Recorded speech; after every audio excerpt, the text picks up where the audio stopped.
Wait, did we have an outro yet? Do we have an outro yet, or am I gonna go with the? I'll leave that shit to y'all.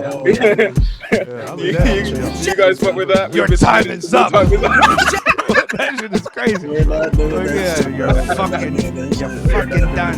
That's so sick. I'm doing it. Get out of here now, Mom. Trey, if you come up with something, we can't be silent like this. If you come up with something better, Trey, then I'll change it. But until you come up with a better outro, it's that corny ass shit. It's not. That's on you. Don't tag me in the links and shit. Just leave me out of it. Leave me out of it. Leave in the minutes and your time is up. Okay. Let's look in. Let's lock in. Let's do it. All right. Oh my god. Oh my god. This was up with the minutes. Episode 11? That's right. 11, dude. That's like a big ass number. That's crazy. We're out It's here. like the numbers get bigger every week. Yeah, it's so nuts. Like every time we record an episode, it's like it's the next episode after the previous episode. It's fucking ridiculous out here. It's crazy and fucking wild. I think that's like long-term storytelling or something like that. Yeah, dude. They're not ready for chapter 1176 of What's Up with the Minutes. I'm telling you. Are we gonna do seasons? Or are we gonna do seasons like season 2, episode 1? Or are we just going? I mean, there's a season option on like when I upload the podcast, but I just haven't touched it at all. I don't know if I like seasons. I think at episode 20, we need to go into a flashback where we get like baby versions of us to do the podcast instead. Oh yeah, Chibi Mega will be fire. It's like Mega at like 19. And then me and Trey as like actual infants, like babies and shit. And it's just the whole. Oh, just babysitting y'all? Yeah. Give Trey some Similac. Here, go ahead and breastfeed on me real quick, Trey. Sucking the milk of hip hop. That is actually tremendous. And I apologize to the listeners for that visual. Suckle on the what do you say? Suckle on the milk of hip hop? That's outrageous. Suckle upon the milk of real hip hop. Y'all get it. Yeah, this is bad. This is bad. No, it's great. Cut it out. This is this is a hip hop podcast. We be talking about rap and shit. You know how we do. Conversations and the like, topics and the like, people and the like. You know what I mean? We be out here communal. Speaking of community, would you guys like to introduce yourselves to the good people? Yeah, I'm a well-known Mega, just host of Secret House Against, Tokyo-based hip-hop album reviews and discussions, all underground weirdo stuff. Also, Radio Free Mega song share stuff, and I'm a co-host here of What's Up with the Minutes. I'm one of the Minutes. Yeah. Grand Mega Flowers. Would you like to go now, person underneath me? That's a to be clear, that's not a Ramona Flowers Scott Pilgrim thing. That's a throwback to a pre-hip hop DJ named Grandmaster Flowers. Nah, for all you youths. No, you Scott Pilgrim out here, bro. Hey, I fuck with Scott Pilgrim too. I read. Yeah, no, he low-key got it. Other than like the being a pedophile aside, he's pretty cool. It was a different time. You're allowed to sleep with 17-year-olds, apparently. 15 years ago, okay? Yeah. It's a good show, though. I enjoy the comic. I haven't watched it. That's literally the only thing I know about it. I read the comic when the show got animated and when the show came out, and it's a pretty good time. He never sleeps with knives. Yeah. He's just dating a 17-year-old. He's just dating, and it's still hanging weird, out with but it's like. I guess that makes it okay then. Well, I mean, it's also like pretty historically contingent. That used to be a weird thing that happened. A lot of weirdos used to date. They all call him out on it. They're all like, Scott, you're a fucking weirdo, bro. What's wrong with you? And he's like everybody, all of his friends are like, yeah, Scott, you're a piece of shit. Not just about dating little girls, but just like, you fucking suck, Scott. You're the worst, bro. You're not like you're not a good bro. You're not good. Pilgrim Files. It's good. Yeah, it's good. I like comic books. I was reading comic books heavy. My name is Trey, also known as Trey Does, also known as Trey D Does, and I will be king of the rappers. Clap it up. Oh, I got you, G. And now a message from our sponsor. Yeah. Hello. I am Kosey, also known as Kosey. I make music, I rap, I produce, I host this podcast sometimes. Other times I'm out in the world being like a person and shit. You wouldn't believe. She, her, transgender champion. You know how it is. Yeah, cool. Hello and hi. How are you guys doing? You know, I didn't ask that. I forgot to ask. Okay, don't worry about it. Y'all know what I've been going through. Yeah, Mega, don't worry about it, bro. Summertime snowman, bringing in the bad news.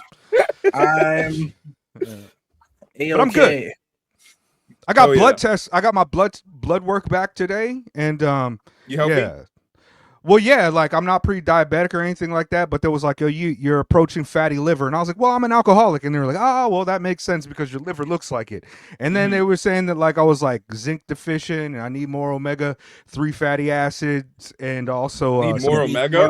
Yeah, I need more omega. How could you possibly get more omega than mega, dude? It's that fish oil, bro. Like I try to take the supplement, I need pills, need more of me. That's tough. Yeah. How can I get some more me? How can I get some more me? That's an open mic. How can I get some more me? How can I get some more me? Yeah, you see, making connections. We out here witty and shit. They're not even ready, bro. They're not even ready. My testosterone levels was good. I was hoping that they were low so I could get on some like testosterone replacement therapy and get my head hella swole like Joe Rogan and shit. Lose your hair, bro. Buff. But yeah, I mean, you know, I don't think people know, but I've let the homies know I'm going through a little bit of a legal financial situation. But you know, the God is agile and we're gonna get through it. Shit. Of course. I've been through worse, you know what I mean? So but yeah, put some snaps on the Petro, go ahead and send that money directly to me.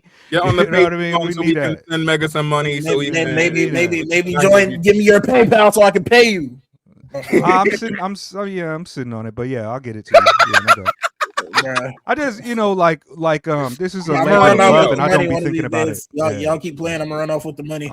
I'm just waiting until the figure gets too high for Trey to pay me all at once because he's gonna been spending the Patreon money on his side and be like, yo, I need to collect it. Be like, how much is it? Oh, it's 7 million. Yeah, you better give me that. Yeah, you know the vibes. That's what I'm waiting for. I'm trying to ruin his life. I'm back on that. I try to be nice to Trey for a month. It's not working out. I've been nice. That was like a week. No, Cole, trust. You see, I haven't been dissing this fool on the Discord or nowhere or nothing. And I was doing that before Christmas, and I was trying to keep it tight-lipped and see if anybody noticed. He didn't notice, so I'm just going back to the hate. I'm back on that. Last time with the Malcolm X thing, dude, that is one of my favorite moments in this whole show, bro. Yeah. You saw I really needed to say something because Malcolm is my favorite, you know, my favorite radical, like my favorite historical figure, and I was. What if Drake was called Malcolm X though, man? That would change a few things. And you gotta think Denmark Vessie's actual name is that. You know, what if Trey was actually really? His name? I don't think it is. This is our third time doing we've had this. That's his actual name. Okay. His actual name. What if why he spell it different? Malcolm X, they got double S on it. Okay, maybe his last name is Vesey with the 2 S's. Then. Yeah, maybe. Yeah, you gotta consider if Trey's name was actually Malcolm X, then we couldn't say anything. You know, if he was a bad rapper, which he is. I probably hate on Lamar. Like you're doing tremendous injustice to that name. Like you are, yeah. It's like if you have that name, you have to be successful. It's like being named Michael Jordan. You got to be Michael B. Jordan. You got to come up. Okay, word. Trey, do you want to get to our classic segment of shouting out the Patreons? You don't got the list up because you're like not prepared or something for the podcast, professional podcast. Hey, mind your business. Anyways, we have a Patreon, and if you don't know, on the Patreon we upload the unedited extended cuts of the recordings, and we do that a week early. So if you're a patron, you're hearing this before anyone else hears it. And you're special and we love you. Let's form a parasocial relationship so you give us more money. Audience. Sorry, I'm he has vocal warm-ups and shit before starting. Paid members. Okay. Are y'all ready? Because I'm ready.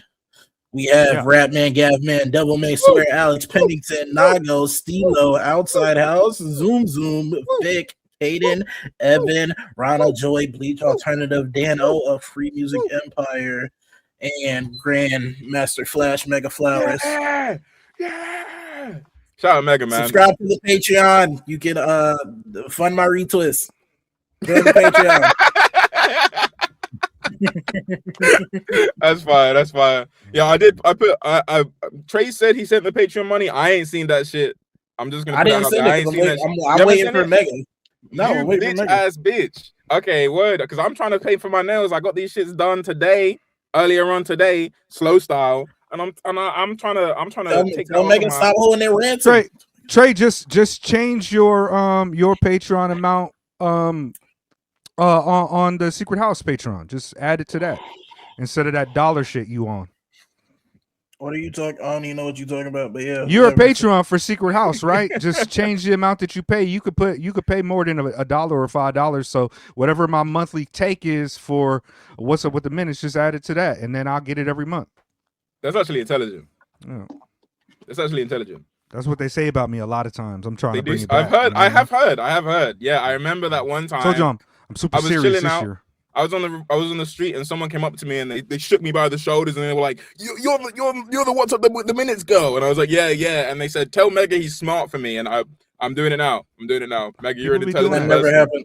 That never Sometimes happened. I'll be introduced to be like, "Yo, this is Mega. This is the smartest man in Tokyo," and I'll be like, "I'm just saying, I don't believe in lying to our viewers." That's all I'm saying. This is how we make the big bucks, Trey. I'm telling you, you got to engage them. You got to engage them with lies. That's what I've heard. Engage him with lies. That's what I've heard. No, what are the topics for this week? Okay, the topics for this week are as follows. So last week. Actually, no, I'm not going to explain why I came to this. My topic is joy in hip hop and how a lot of the underground artists that we like and listen to kind of don't center that and are lauded because of their sadness and melancholy approach to their art. Trey came out here with his topic and he's all saying like the difference between the my niggas like, take so long to drop, bro. Hey, you asked me to explain it and then you interrupted me. Oh my! I hate this nigga Trey, bro. It's ad libs. You gotta keep going. It's ad libs. Crazy. It's crazy. All right. As I was saying. As I was saying, Trey came out here. His topic is kind of focusing on the release schedules and release dates and stuff like that for the underground artists in comparison to mainstream, how they differ, how the release schedules change, and comparison. I don't even know. I don't know what the word is. He said the cadence of releases and how they contrast in the underground and mainstream. You know, I should have let Trey interrupt you. That's a good sentence. That's what he said. That's beautiful. That's why you let me talk, nigga. My fault, twin. My fault. Can you say that again, Mega, for the good people? The cadence of releases and how they contrast in the underground and mainstream. A la Rocky taking like 8 years, Kendrick, etc. I like the etc. as well. It implies having more things to say than you do. It's brilliant. He has plenty of examples. Plenty of examples, a million billion. And then Mega is talking about kind of where the ceiling of this rap would be from like a success stage in like I'm doing it again. Comparison. I could drop it. Yeah, is there a ceiling for underground hip hop? Which artists have reached what heights and who has the potential for mass market appeal? Okay. I think from now on we're way more professional than you. We say our own topics. I think from now on we can do it. I think that's pretty simple too. Yeah. Yeah, it's smart. That way we can kind of highlight or add to it as you know what I mean. So yeah. Yeah. Then I don't get mad at Trey for interrupting me because he's a bitch. Why would you say that? What the fuck? So I'm getting in the Mega's hate train, bro. I'm enjoying it. It's fun. Having a good time. Okay. To get started, I feel like the RZA. That's what I get for helping you niggas. My fault, Trey does. We lollygagging. I'll make it up to you, bro. Don't worry about it. You can get one singular beat for free. Awesome. How nice of you. Yep. Yeah. It's on Patreon. You can check it out there. It's crazy. Yeah. So to get started, I'm gonna get into my topic real quick. Like, after our conversation last week about Mega, bro, you can't change on mid-speech. You can't change on mid-speech. It's illegal. Real hip hop. Fun Crusher sus. Fun Crusher sus. That's fire. After our conversation last week about the Caltrops article and a series of articles, me and Mega got to talking, and I kind of realized that one of my issues with the that paragraph that we all talked about for way too long is brother. like is like that paragraph. All of the things in there I would describe as like fun music that is like created to have fun too, I would say. And then in comparison, the music that is often lauded in our scenes and by news outlets and the like are often ones that highlight our sadness and our pain and our struggle. And I thought it was interesting to see that is so common. You know, it's so prevalent. You think of all the biggest artists in the scene, I mean, or at least like the most lauded in terms of like who talks about the most and da. You get your Billy Woods, you get your Elucids, and a lot of their work like is consistently. We'll wait for the topic to start. Yeah, a lot of their work, I would say, consistently follows and builds on more pessimistic worldviews. You know, like Afro pessimism, for example. And you're right. Yeah, I mean that's in the liner notes. Yeah, it's in the liner notes. You know, and I think it's interesting that the artists who we bump up and praise in that certain sense and way don't tend to put forward much happiness. And you know, I understand a lot of people are actually sad, so you know they're gonna reflect their lives and shit. Ain't shit to be happy about. Who could have fun like at a time like this in this economy? Nothing to smile about in my life, man. Nothing to smile about. But like, I do just think it's interesting, the dichotomy between what I think is like a healthy expression of living and the extreme sadness that is often not pushed on, put out, I guess. I don't know. That's where I'm at with it. You want to go first, Trey? So, as far as when we brought up Elucid and Woods, I think the reason Elucid and Woods work well as partners is because I think Elucid kind of subtracts from the pessimism of Woods a bit. I think Elucid raps more about lived experiences and shit that doesn't focus as much on the pessimism. But honestly, just thinking about what you said, I feel like, first of all, most of the music that's like put at the forefront, like mainstream wise, is usually marketed as like fun music, or like at the very least, it's social music. Mm-hmm. So I think, you know, there's already a surplus of that in the forefront. So I think people usually try to subvert that and talk about some other shit that might not be touched on as much. Some experiences that people aren't able to articulate in their regular lives. But just thinking about like, at least how I make art, I think when it comes to happiness, I feel like that's something like you're more like actively experiencing. When I'm thinking about like writing or like my writing process, I feel like I'm trying to like interrogate something.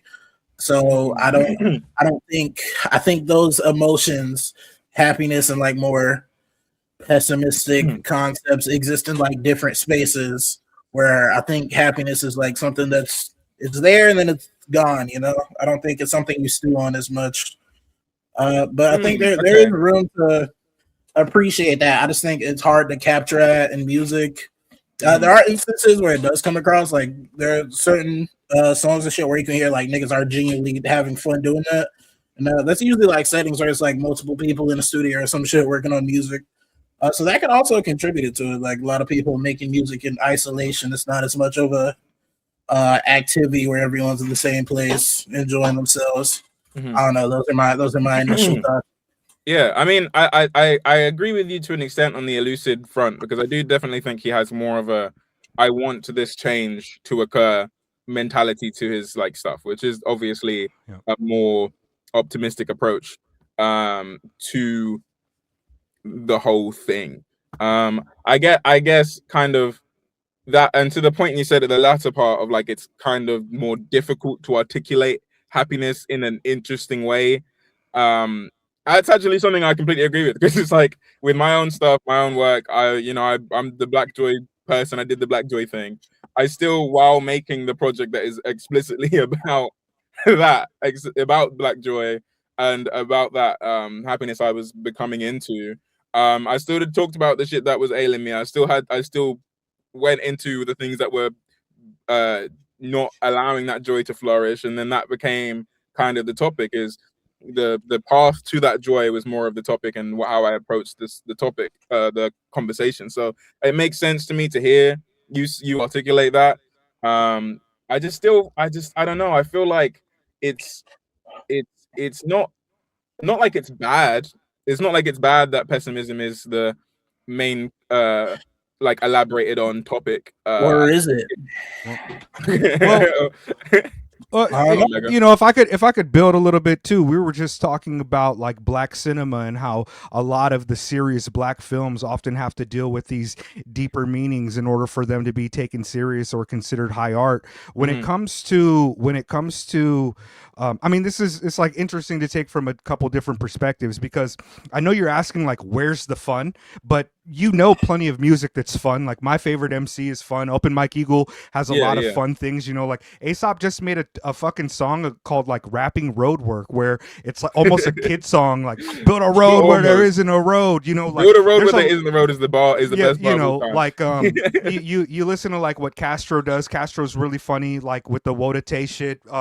You know, the Pootie Tang thing from the last album. There's a lot of fun nerdcore, like Mega Ran, and the things that they talk about is primarily about like having fun watching anime and wrestling and Marvel comic books and things like that. So I think like perhaps your question isn't so much like where is the fun, so much as it is like, why is there so many of the artists who are championed and heralded as being serious and great seem to kind of not seem as much fun? Like when you think about a Woods or an Earl, like Earl can be pretty fun, or like a Mike, they can be pretty fun, but these things are not like hip hop hooray, jump around, or like LMFAO, I'm sexy and I know it type of music, you know what I mean? And so like there's like a contrast between this, and I think it's something that's happened between like mainstream and underground. Like there was so much stuff in the mainstream that were these kind of deeply unserious topics of, you know, like getting bitches, having fun, getting money, and in hip hop underground kind of went the different direction, even when it was like closer together with the, you know, common sense, like things like Common Sense and Most Def and Talib Kweli. It was like they still had antisocial type of things, but it was like, this is serious, this is black. And a lot of times we feel as though like I should say a lot of times I feel like some black art isn't taken as seriously in hip hop as high art unless it has certain demarcations of blackness and being aware of the history of blackness. Like Kendrick Lamar getting Pulitzers is a thing that's different than anything Drake has accomplished or anything that even J. Cole has accomplished. And one of the primary differences is that Kendrick, while still being, you know, a neoliberal rapper, his politics are still deeply neoliberal, black as fuck. And he's talking about, you know, the experiences, the Black American historical injustices that have happened to us. And we have like a compulsion to look at that type of art and say, this is different than the other vapid, banal, mindless things of people having fun. And because it's deeply unserious, you know, a lot of that stuff, and it's fun, it's not a high watermark of the creation of art, because art has to have this, like, it has to have therapy language and political awareness and the first person demarcations that you're on like the team of righteousness or some shit, you know what I mean? It's like and it's like I look at some of my playlists and I'm like, damn, yo, like I'll be listening to some sad ass shit. Like, what the fuck? Like sometimes, but it's even like that when it's like fun gangster rap shit. It's like, this is not fun. This is killing the black man. This is like, this is deeply antisocial. This is not fun at all. Like, and now we can't have fun about like getting women anymore. We can't be like, yo, get bitches at the club, put fucking sugar on their nipples and have a good time. We're not even allowed to do that anymore. And so it's just like, you know, so now even with that being inappropriate, we have to move kind of in the other direction for it to be taken seriously. And it's sucked a lot of the fun out of it in a few different ways, you know. I do suppose like that kind of funness is like is like very malleable, the idea of fun, you know, as like social norms change and move. And, you know, like a few of those I feel like it's quite reasonable. You know, the way that women are talked about very frequently is not contingent to their safety. You know, so I definitely think the kind of push away / back from those like narratives is useful, and but it is interesting that in replacement of that, not replacement, I guess, but in absence of that, there's still like a lack of, I don't know. I guess what I'm realizing while having this conversation is fun as a pinpointed thing is hard to articulate in a way that's mindful, because it's often thought about, and as Trey said, as something more passive and that just comes to you. But I do think that there is something to be said about like happiness and joy as more of a conscious action and attempt at like improvement than there is, say, the conscious acknowledgement of blackness being a constant struggle, and your life and the conditions you're under are being a constant like reminder of pain and shit like that. Like I do think there is so much space for a dissection and finding of joy to be at the center of your art. And I think there are a lot of people who do that. As much as like Mike, I mean, my favorite stuff of Mike's that I loved the most was definitely like, not loved the most, but got me into him, was definitely like, that was deeply depressing and sad. But then you get to disco and you hear a song like "Oh Zaza," where he says like, stuck in the midst of it all, struggling, nah, and it's like, nah, you know, and it's like there's so much love and joy in that. And I feel like the reason I'm holding Mike's positive music in higher regard is because I've seen him do the opposite. I've seen him do the struggle to get to this point where he can rap about being really happy, and it's like, oh wow, good for him, you know, this joy, it comes from the struggle. And it's like, joy as an individual like statement isn't possible, I guess. It's not possible to be lauded in those same ways and appreciated in those same ways. But in order to be appreciated as a deep artist, you have to have this multi-layered kind of dynamic and somewhat nauseating confessional approach. Like, you cannot, I mean, I'm sure there is like cats who are just like having fun, like, I don't know, Surf Gang, or like this turn up music that kids are like, the youth culture is really into, like Megan, young boy Party. Fucking NBA. Like, I hear that he's making really fun music. I don't know. That's malevolent music. You know, that's evil music. But no, I'm joking. Some of his music is fun. I get what you mean. I'm joking. I think like the thing is, like, you know, there are just a few artists who are just like, a lot of the work that they make is really kind of a fucking downer. Like, I told y'all how I felt about Gollywog. I was like, yo, like, I had issues with the liner notes and some of the things that were expressed on that, like ideologically and philosophically. But like, also, it's just like, goddamn, man, like a horror movie out, like a horror theme type of album coming out at this time of year. Like, it's like, I've read enough. I've read enough fucking funnnn to like, I understand the material fucking realities of how horrible it is, and it's just rough to hear it, even if it's really good. I want to have some fucking fun too. I'm trying to shake to hit the cliche line, life is hard. Life is hard for niggas, whether it be individually, like the political realities and shit. And I think when it comes to like, people get different things out of art, but I think it's like very easy to do when like so much, like, you feel like so inhibited with like so much negative shit. Being like happy music, quote unquote, that shit can feel unproductive. And we've been in a spot where like more pessimistic music, we internalize as being more productive, even though it's not always true. Like, sometimes you get bogged down by that shit a lot.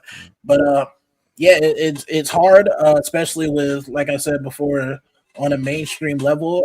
After a while, like, that shit starts to feel insulting after you hear a certain amount of Drake songs, and we got like shit like ISIS kidnapping people, and you're like, it's cool, but like, you selling me some shit and it doesn't feel relative to like anything I'm seeing in the real world.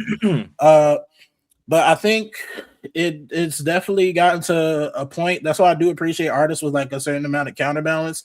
I do think it's very easy to sell pessimism in general.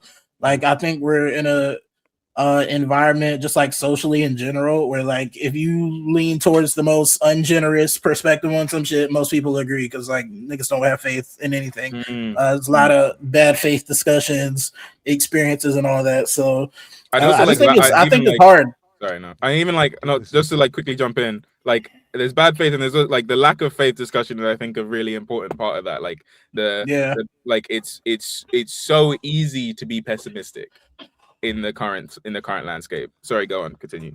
It's also super easy to rap about things that sound fun and denote like fun in our community that are not even close to the experiences we're having. Like when I listen to, you know, West Side Gun or even like, and that's underground shit. Like when I listen to that, or I listen to somebody who's talking about having a lot of money, traveling, you know, having a nice car, and you know, those are the things that are fun to people. There's not very many like fun songs that are like, yo, let's go and play fucking dodgeball. Like this is fun. Like the immediacy is happening right now. They like it's the quickest form of creativity is play, you know, like and that is the most immediate form of it. And nobody's really just like, you know, like where are the songs about like fun, I guess, you know, like it's hard to find those. Even the fun songs are like, damn, I'm not having fun here. Like, I would have fun if I got some bitches, but that's sex haver privilege. I don't have bitches. Like I get 0 bitches, but I imagine I could. And broke boys don't get none. So much this old sex haver privilege. I'm sick and tired of this shit. So much of like fun in rap music is denoted by like how much consumption you engage in, and I think that's difficult when like the economy shit and all that, but I also think what was I gonna say? It's denoted by like consumer culture, like what you own and shit like that. But the things I tend to like find it's like fun in my music, like going back to Lucid. He has this line on Warner Wolf on the Steel Tip Dove project, and he just says, I play daylight for my baby in my house shoes. And like that's fun to me. Like I like hearing about like mundane shit like that. And it's like, yeah, that's life. It's the small moments type of shit like that. So those are things I kind of get as fun. That's why when it comes to Lucid, I don't.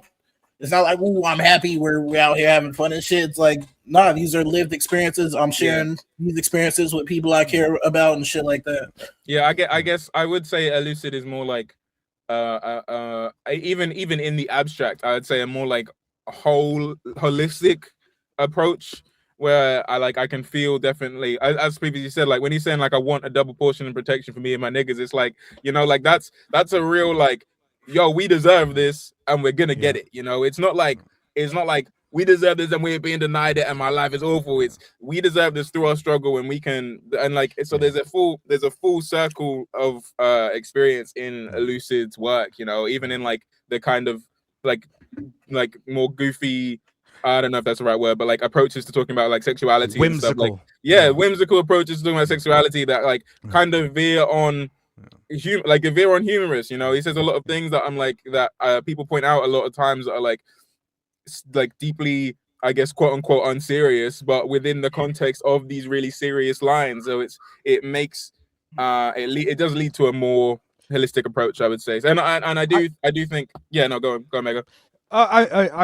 I think one of the strengths of the underground independent community is that we have such a wide swath of different experience and different approaches. Like we have, you know, Billy Woods and Ka, who are saying all these profound, deep things using language, utilizing language and poetic devices at the highest level over some of the best production. We have those type of guys. Like nobody listens to Ka and be like, yeah, this is good. Like I'm having a great time with this. You know, like nobody listens to Ka and smiles. Like, well, I mean, like, I have some like uplifting I'm not trying to in general give specifics about certain artists, but like you know, there's also that dichotomy where it's like Rock Marciano is having fun doing things his way, and in between this kind of spectrum of like antisocial kind of cool fun and also smart kind of, you know, both tremendously black, we have like this middle ground of just people who are like, I don't know, Zilla Rocca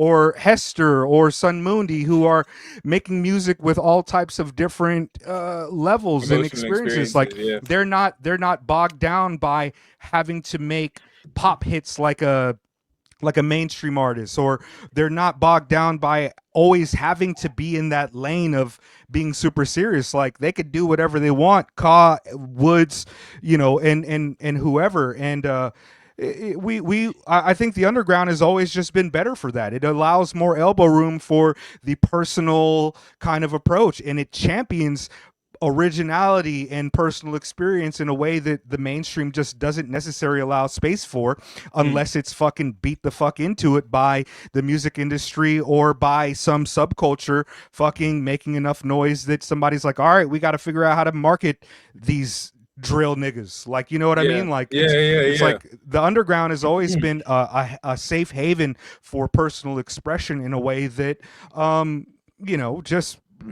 it just doesn't work that well for other cats, for other artists outside of that ecosystem of the champion's authenticity and originality and the entire spectrum of the human experience. And it's interesting because I do think that's kind of a double-edged sword in a lot of cases, where you see, like, or at least feel artists approach a thing like, okay, I need to be super me on this, and it's like the most me expression that you can kind of conjure up is that idea of the sadness and the idea of the kind of more negative emotions, because as Trey previously stated, like that's the opposite of what you see normally. And it's like, it's sort of like the new character becomes this sad and like depressed person, and it's just like it's a really interesting cycle to watch happen, where it's like obvious, like it too much of a good thing, too much of a bad thing. Obviously, like there's obviously a spectrum of in between, where it's like, okay, this is a full authentic portrayal of self that doesn't require all of this sadness and doesn't require all of this joy. You're a complete person. So like in the question of where is the fun is obviously like flawed in the sense that I don't want purely fun. I don't think purely everyone being like, oh yay, woohoo, would be conducive to a better life. Yeah, fully automated gay luxury space. Yeah, fully automated gay luxury space communism fun. It's like it's not a real thing. It's just Yeah, no, it's not ideal. We like and it's not where we are. It's not where we are, and it's not. I just think there's definitely more to my experience than just joy. There's definitely more to my experience than just pain, and I value seeing both. What you're really trying to say is, Billy Woods, why are you so sad? why are you so, what's going on, what's Billy? happening in your life, man? How can we sit down and have a talk? Come on, Billy. Oh man, we can share, we can have a drink. Your buddy's over here at the strip club telling women shake it for a real nigga, and you're just sad, Billy. Come on. It's funny because Lucid actually has said shake that ass for a real nigga. Exactly. It's a fire bar, man. It's good, man. It is. It's kind of where I feel like the conclusion is to me is like I need both, and it is interesting to see where both isn't. I guess. A lot of this. I'm sorry, Trey. Go ahead. You go ahead.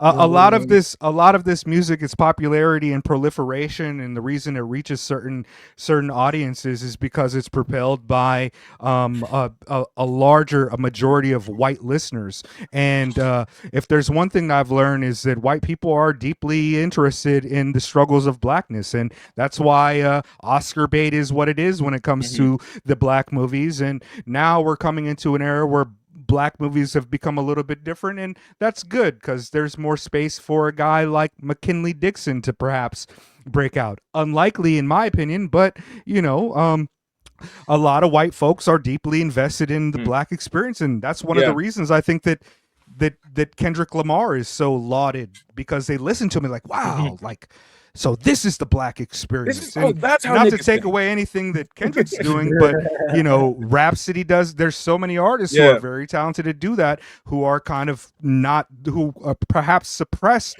by the same system that champions them, because they feel as though the marketability of it is not as there's not as much potential. It's like not everybody's signed with Drake. That really reminded me of the No Name song Balloons, the one with Jay Electronica on it. Like her 2 verses are kind of just about That's how she problematic. felt. No, I don't care about the Jay Electronica verse. Don't worry about it. I don't. It doesn't. Never heard of him. Is he a rapper? Is that the producer? Yeah, no, he makes beats. I think. I don't know. Maybe sometimes like there's words. Whimsy. One time, Ain't I the don't know. rabbi and the Pope Yeah. I hope that one guy. I hope that one guy comes back in the comments and just timestamps and is like gay. Sorry, dude. I didn't mean to make you feel bad about Jay Electronica. Comes back and says my sweat is like raggy or some shit. I don't know. Yeah. Gay. Yeah, no, but it's like that whole song from No Name is her like being like these white fans love when I talk about my brother dying or some shit like that. Like it's so common and normalized to be the thing that you go to this art for, is to understand the mystical black experience of pain, of suffering, right. You know. And it's like I think people are a little more than that. Personally, I think I'm a little more than that, but I mean, it's indicative, you know, especially with the white community, but it's also a thing for the black community who doesn't share those type of experiences. They think that blackness is rooted in the ground and guaranteed of the streets, and that's the absolute reality. That's why you have people who are, you know, college degree holding, 2-family, fucking Ivy League college black folks who are writing these black shows about black pain and these black experiences. They didn't necessarily experience those things, but they fucking also are enamored by the idea of suffering, and oftentimes they try to place it to like a epigenetic idea of the suffering of my ancestors is my suffering now, not just the material conditions that I'm experiencing. When you talk to a person like Kendrick, they're experiencing a very different type of, or Chief Keef, they're experiencing a very different type of material conditions than fucking Michael Eric Dyson writing about Tupac. Or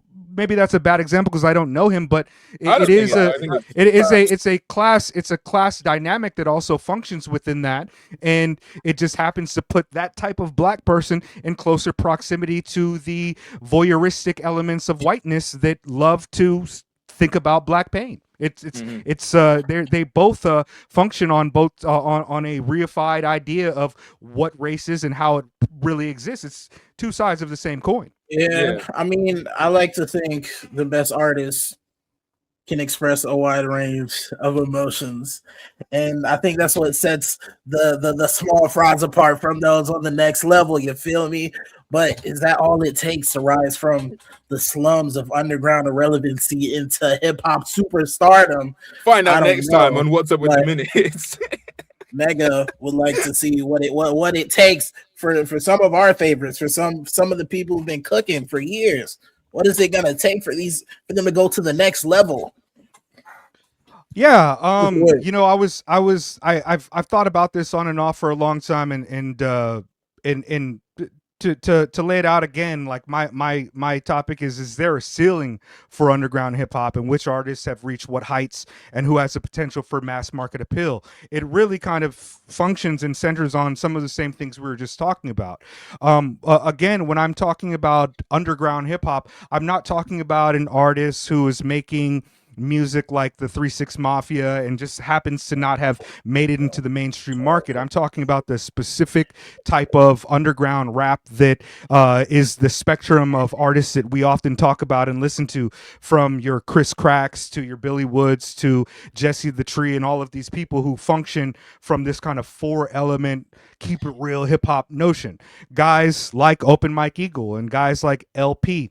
And so when I think about success in terms of you know, the popularity and the kind of, if they could ever reach that quasi monoculture space of a J. Cole or maybe even a JID or a Kendrick Lamar, is there potential for them to ever reach that space? And what are the things that are perhaps inhibiting them from making it to those spaces? What's really interesting is that I think over the last few decades, we've had two of our greatest champions, more than two. We've had several champions who have kind of reached this point of mainstream kind of saturation, but never ever, regardless of the quality, never kind of broke out and made it. We have LP, who some could argue is one of the fathers of the independent underground scene. Fun Crusher Plus was one of the first underground albums without a label, not pushed by a label. Before it was Ruckus, sold 100,000. He has been one of the driving forces of the keep it fucking underground, keep it independent as fuck movement with Def Jux, and moving all the way into his success with Run the Jewels, which had him performing at festivals sponsored by Citibank. You know what I mean? Selling out arenas, placements on video games, placements on placement on video games, placement in hot tub time machine movies. We have him. Music was in Invincible as well. Sure, really, really, just they've reached certain heights that a lot of independent cats have not reached, that perhaps will not reach. We have other guys like MF Doom, who had their success on Adult Swim and has still does have a reach wide fucking global love for his music that is massive. And we also have like an Open Mike Eagle, who sits in this underground space but had a show on fucking Comedy Central, has done these podcasts with some of the biggest artists and the most like great historical figures in hip hop music. But when you look at their fan base, it's behind. It's not quite ever towards reaching the levels of even some rappers like a Rhapsody or a JID. And I was curious if you guys I have a lot of thoughts on it too, but like those distinctions are strange to me, how like we have these multiple layers, but I just don't think that a Billy Woods could ever be, or an Arm & Hammer, or maybe even a JPEG Mafia could ever reach that quasi monoculture pop superstardom because of the stops that are inherent into the system. And a lot of these fools are just too black and too black for that shit. Whoa, and, I just mentioned LP, but like a lot of this shit is just a little bit too much for the mainstream, or the music just doesn't speak to the white mass audience. The white mass audience, maybe, or the mass audience. My first kind of entryway into this is to see like the times where I thought it was going to happen. There's so many times where I've been like, oh, they're about to do it. It's about to happen. They're about to. I remember those days. And like for me, I remember thinking West Side Gun was going to be that guy. I remember West Side Gun was on Donda. He was on Travis Scott's album. I forget what that one's called. Utopia. Yeah, he was on both of those, and I really thought that would be the moment that he would make it through and be part of the more monolithic culture you're describing, and then like he would have all of these albums with all these people, and people would be on it, and I'd hear and like JID's on his album, and we kind of get those worlds crossing, Grammy nominations, like that type of thing. We get those worlds crossing, but we never really get into that world, and I do find it really interesting, like. And then you see even like West Side Gun like cleaning up his image, quote unquote, like he didn't call it Hitler Wears Hermes anymore, and now he just calls it the number. Like there's even like there's approaches of distancing to make himself like more palatable for the mainstream. Sellout. I can't believe he would turn his back on Hitler like that. What a fucking bitch ass nigga. I'll stop listening to his music after that. You can't name your albums after Hitler anymore because woke. Yeah, the white audience is especially pissed off. That's why you get the Grammy nomination. It's probably an ABM when they were like, "We're gonna Spotify. You must take this down. This is anti-Semitic. Israel will not stand for this." For sure. Yeah. I mean, the devil can wear Prada, but not Hitler. He can't rock Hermes. Oh yeah. And I remember seeing and expecting West Side Gun to get to that level and to best through all of the Griselda guys. Actually, they all got on like pretty big label releases. Yeah, kind of cleaned up their image, made their sound a little more sterilized. And I thought that would be the thing that took them to. Everyone knows these niggas, and like a lot of people. Benny got songs with Black Thought. It's like, it's time. These fools finna blow. Yeah, and like a lot of people know these niggas. You know, it's not like they are completely unknown. Like, and you know, I feel like if you talk to a random person on the street, the chance of them knowing West Side Gun it's not nothing. You know, it's not like Sure. it's moving on. it's and to kind of see where they are in comparison to where my young mind projected them to be is just interesting. And I find there's a lot of artists who I see, oh, maybe they're gonna do this, maybe they're gonna do that. And you know, like Mavi right now he just released the pilot, which is to me like kind of the introduction of the next step he's taking in his career. He toured with Jack Harlow, and yet where is he? You know, where is he in those conversations with the Kendrick, with the JID? And what are his Spotify numbers right now? It's not over Kendrick. 1 million, right? It is over 1 million. Mavi's been over 1 million. Is it really? Mavi's over 1 million? That's tight. Mavi, you know. Oh wait, no, it's not. Mike is not over 1 million. It's Mike is not over 1 million. 900. Yeah. That's really good. There was a time when Mavi was over 1 million, because I remember that like time from the shows he did with Jack Harlow into Laughing So Hard It Hurts was a big time in his career. That's why he didn't want to kick it and shit. He was too fucking lit for me. Like, me and the homies, you know, I came outside, we was kicking it. He was talking to my man MJ, and then he was like, all right, we got to go. And he just vamped out. And I was like, oh, I thought we was going to smoke a branch and hang out and shit. But I guess, you know, once you make it over 500,000 listeners, they don't kick it with the homies in Tokyo. No more, man. It don't matter how black they is and shit. Yeah. Ain't got time for Mega, man. Only told time for minimum. Shameful. Yeah. I think better. Yeah, I just think, you know, it that's actually even better. It kind of shows to me that there is what are you doing? You changing your name again?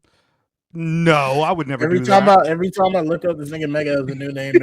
Yeah, you guys are distracting me. Anyways, what I was saying is, like, you know, it kind of shows that there is something that is holding these people back from being into those spaces. And I think it's just the backing required, the backing required to get into those leagues of the monolithic culture.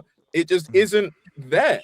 It's not. It's denied to the people who we're hoping to break out, to break through. And it's interesting for me to kind of perceive and watch that happen and not happen time and time again, because it's, you know, you need more than just you and your team. I think go ahead, Trey. Yes. I think this depends on what do you find as mainstream or at least higher success, because to Cole's point about West Side Gun, well, first let me contextualize it like this. There was a joke on Twitter, that basically originated. Basically, we have underground, we have mainstream, but after a while, there's people like West Side Gun had to come up. And you can't call them mainstream, but you can't call them underground. So niggas like, these are dirt rappers. They're dirt. They're in between. They're dirt. You're not underground. You're not above ground. You're like the upper level. You're just soil. You're dirt. You're soil. But fertilizer. In my mind, I think, like, in my mind, a West Side Gun is the best you can hope for, because when you think about it, like, West Side Gun was like dropping like relatively, like, he was dropping very niche music at one point. Now this nigga is consistently on big releases. Like you said, Kanye, Ty Dolla $ign, Jid, Travis Scott, A$AP Rocky. These are some of the biggest artists in the world. And I do think West Side Gun's name has caught on in a pretty solid way, where, like, I don't think if I really wanted to find a West Side Gun fan, if I just like go into like some rap third place, I can find a West Side Gun fan relatively easy. I wouldn't have much trouble doing that. And in my mind, that's like the best you can hope for as like perhaps artists like Woods, or like 2.8 million followers on Spotify, like, and owning all your masters. Yeah, because it's phenomenal. Like Cole said, like Cole alluded to, when like mainstream level, like absolute superstardom with like the people that I named that West Side was featured on, like the Rockies, Kanye's and shit.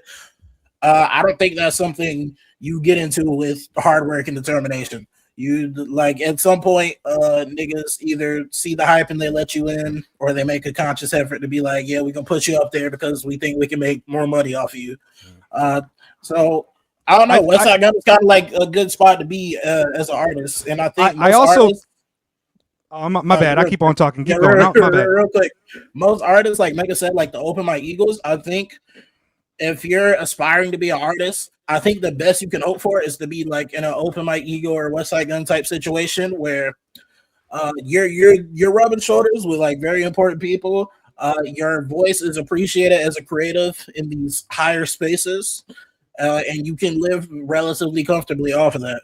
And I think that like if you're like a very underground artist, I think that's the best you can hope for, because I don't think you just get to the mainstream like that. Mm-hmm. Yeah, and that is one thing I want to add. Sorry, Mega, real quick. Like, the conversation isn't we need these artists to blow and be the most famous people in the world. It's just kind of asking why they're not. It's kind of where I. It's also interesting that West Side Gun, of all the artists we mentioned, he's also one of the artists who sticks to the antisocial drug rap, fucking, getting bitches, having money, being fashionable narrative. What about wrestling? A lot of the other, just because he has fucking Razor Ramon on the cover doesn't mean that he's making fucking kayfabe songs with Open Mike Eagle type shit. Bro, like, he was talking a lot of his shit is John Moxley, bro. I know you fucking with me right now, but what I'm trying to say is that his music is much more antisocial than a lot of the other guys that we're talking about. And I think that it also has to do with one of the things that is centered about that is that hip hop continues to be this, like, there's this driving kind of narrative that hip hop is youth culture, and youth culture is like it's like a pervasive idea that is really limiting in the way that people discuss hip hop versus the way they discuss like rock. A lot of times we do not respect the elder artists, and we constantly have an industry that's driven by journalists and the music execs that are pushing forth youth music as if it is going to be the next thing, and that the old must go. And one of the through lines in a lot of this black music that's been pushed since I don't know, Telecommunications Act, since NWA, is that in order for black music to be successful in the mainstream, it has to have that kind of glaze of antisocial narrative, whether they're discussing it or whether they're actively participating in it. And it's just something that a lot of independent guys don't do. And it's one of the reasons that I think that it's unlikely that Mike will ever blow. And it's one of the reasons I think that it's unlikely that McKinley Dixon will ever blow, because of, in order to kind of reach the spaces in mainstream hip hop, I do think that you have to actively participate. When it comes to rap music, you have to actively participate in this fucking bullshit facade of the antisocial surrealism of fucking the streets. And West Side Gun is very tangential, like very like one-to-one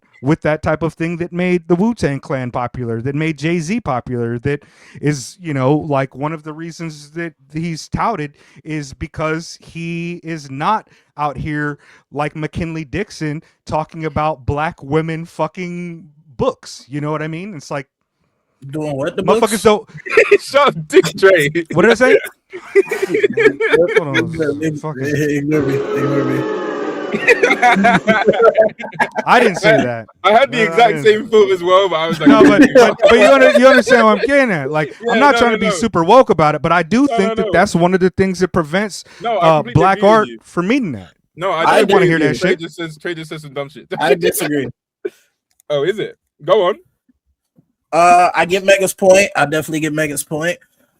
I don't think the quote unquote anti-social is a prerequisite. I purely think it's on your marketability. As long as they can make money off you, I don't think they could care less like what the music is saying or whatever. I think anti-social shit tends to be in fashion because I just think that's a product of our circumstances and the increased alienation and such. But I don't think it could be semantics in a way, but I don't think like you have to be a street rapper to have success as a big time rapper. Because like a lot of like even on like the female side, we've had like more bigger women stars, and they don't necessarily have to do the street shit.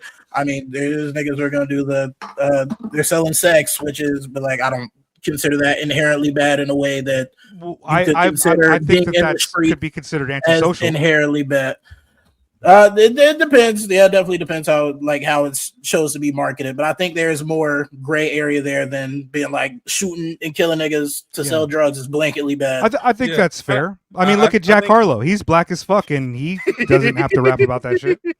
Tyler's a pretty good example, but he also comes from Tyler. He also does come from he also does come from extremely transgressive, antisocial music too. But you know, his talent has overcome a lot of the limitations. Like I don't disagree with you, Trey, and I do think that it's a very dynamic and dialectical type of conversation where it's not black or white. I'm mostly just trying to point out specific things that I think are large contributing factors, but I agree with you.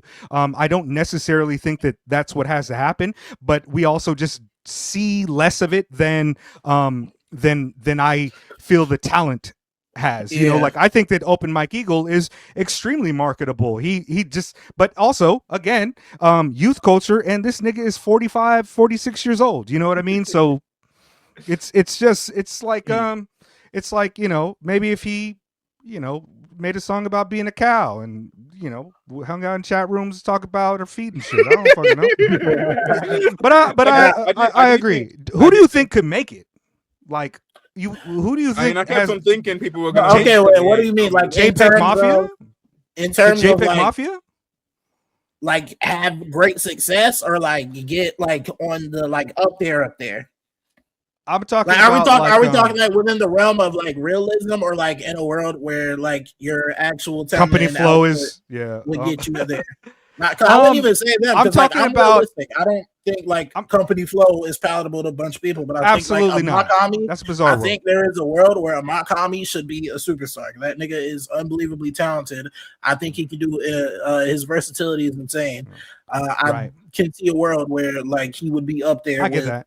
A West Side Gun at the very least. Like the Roots are a fantastic example of it as well too, but again, that's kind of a different thing because like they do come from that old conscious rap that was considered, you know, kind of like passe, but then, you know, they're one of the biggest names in music. They've been doing the Jimmy Fallon night show shit for a long time. There's a lot of success to be had. It's just that you know, I don't know, like maybe the better question is like how do we get white people to like McKinley Dixon? Maybe that's I'm just kidding. Now I'm just kind of bullshit. Now I'm just bullshit. No, I mean, I'm just bullshit. There was something I wanted to get into before we like point into like specific artists. But it is like I think the kind of thing Trey was getting at is more so like what informs what people need to make to be successful is I think a really interesting conversation because it's like when Trey's saying it's not necessarily that people need to make gangster music or no, I didn't like that. I said gangster music. It felt wrong. Gangster, thuggish music in my life. When they're making this black art, niggerish. When they're making art like that, it's not that people are made. It's kind of like what's the beginning point? Is it that people as an audience want this type of antisocial music, or is it that artists are peddling this antisocial music so people are like programmed to want to enjoy that? You know, it's like it's not programmed being like more like a word that I'm not enjoying there, but we're figuring it out. I do think the conversation is super interesting because it's like clearly there is space for people who aren't doing that. You know, we have our Doechis, we have our Tyler the Creators who are very much on the outside of that type of conversation, type of topics. I mean, but even and like obviously, you know, as you said, Tyler did start out in a very transgressive space, but him being able to keep this fame and like consistent success and like consistent like staggering success, like the rates when Tyler drops, it's like everyone is like, okay, he's up there with he's up there with like the Kendrick and shit. Yeah, like it's not a Kanye figure. You know what I mean? Like it's super interesting. Like obviously there is space for that, but maybe the audiences are so used to not having that they don't seek it in the same way that they like you're only able to respond to what you're being marketed to, and so consistently what's being marketed to them is this antisocial behavior, antisocial rap that you are discussing, you know. And it kind of goes into the previous topic, I guess, a little bit of like where the fun and the blackness that is healthy and like and joyful isn't marketed and pushed towards people. So the artists that are presenting that aren't Yeah. succeeding. But that's not due to a lack of talent or a lack of interest. It's because it's not being pushed out. Right. That's all It's- it is. It's yeah. the lack of it's the lack of availability of it. Yeah. And it's you know, kind of symptomatic of a lot of things in our society. Like, we love violence. We love violent video games. Like, there's a reason why comedy films have kind of dropped off as high art, or something appreciated. You know, like, they don't make comedy films like they used to. Now they make them for $50 million and put them on Netflix. Like, they're not getting nominated. The serious shit is getting nominated, and it's very strange. But one thing that I noticed a couple days ago is that, like, Young Boy NBA, or is it NBA Young Boy? I don't know which he uses, right? He has the most RIAA certified songs in the history of that thing. And one of I was looking at it, I was like, I'm not familiar with his music. I don't follow it like that. I didn't know that he was a part of this kind of like monolithic culture of being appreciated in that way and getting the listens. And when I was researching, a lot of people were saying, man, you go to his show and it be hella black folks, like more so than it be at like a lot of other artists. Like, his audience happens to be super black, but I don't hear about him much. And that was pretty interesting too. Like, there's a lot of facets to what is considered successful and what is considered mainstream. I was just kind of curious, like, where's our like you said, Code, like, you thought a couple guys were gonna break out. I've been, feeling the same way about artists for fucking, since I really became a hip hop, like 15 years old, just like you, like, oh, they're gonna be huge, and time after again, like, it's just like, it doesn't happen. It doesn't happen. It never happens. I think the LP example you brought up before is interesting, because I would say, without a doubt, he did. I would say LP is set for life. Yeah, during the Run the Jewels, like, oh yeah, he made money. Run, that's absolutely success. That is absolutely, like, undeniably made it, and it's really interesting because it's like, he's white. Yeah, like, as much as he is mad niggerish, you can what still. About nigga Mike? Where's my fucking CIA Mike, Officer LP Mike? Kendrick Lamar song on the Black Panther 2 soundtrack? Like, that's what I'm, you know what I mean? That's the demarcation of success for me. But I actually, I kind of take back what I said, because Killer Mike is obviously not black, but I do think not black.